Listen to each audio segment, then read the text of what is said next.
28 апрелде Кыргыз-Тажик чек арасында тутанган окуянын кесепетинен Кыргызстандан 33 адам каза болду. Алардын бири Лейлек районунун интернационал айылындагы 10 гүлүнүн бири ачалы элек 6 класстын окуучусу Мадина Рахматжанова. Окуянын күбөлөрүнүн айтымында Мадинанын апасы Нурбүбү жана сиңдиси Нурдиана үчөө качып келе жаткан учурда 10 метр алыстыкта минометтун огу жарылган. 12 жаштагы кыз ооруканага жетпей дароо ошол жерден көз жумган. Ал эми энеси менен сиңдисинин абалы оор болгондуктан дароо Бишкек шаарына жөнөтүлгөн. 6 майда сиңдиси Нурдианага Бишкек шаардык травматология жана ортопедия борборунда ийгиликтүү операция жасалды. Операцияны белгилүү ортопед академик Сабырбек Жумабеков жасап, учурда Нурдиананын абалы туурасында буларды айтты. Азыр биз Баткенден жабыр тарткан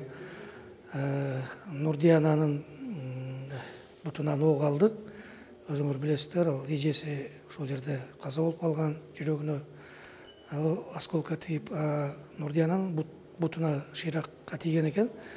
2 осколка металлический, миновзрывный осколкаларда нервке барып такалып калган, малоберцовый нерв. Ошондон буту ооруп атат да.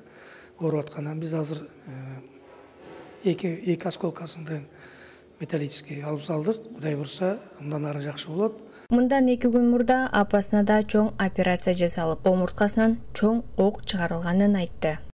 Мындан 2 күн мурда энесинен, апасынан дагы чоң бир ок алганбыз. Омурткадан ал жакшы басып жүрөт. Кудай бурса, Нурдиананыкы да баары жакшы болот.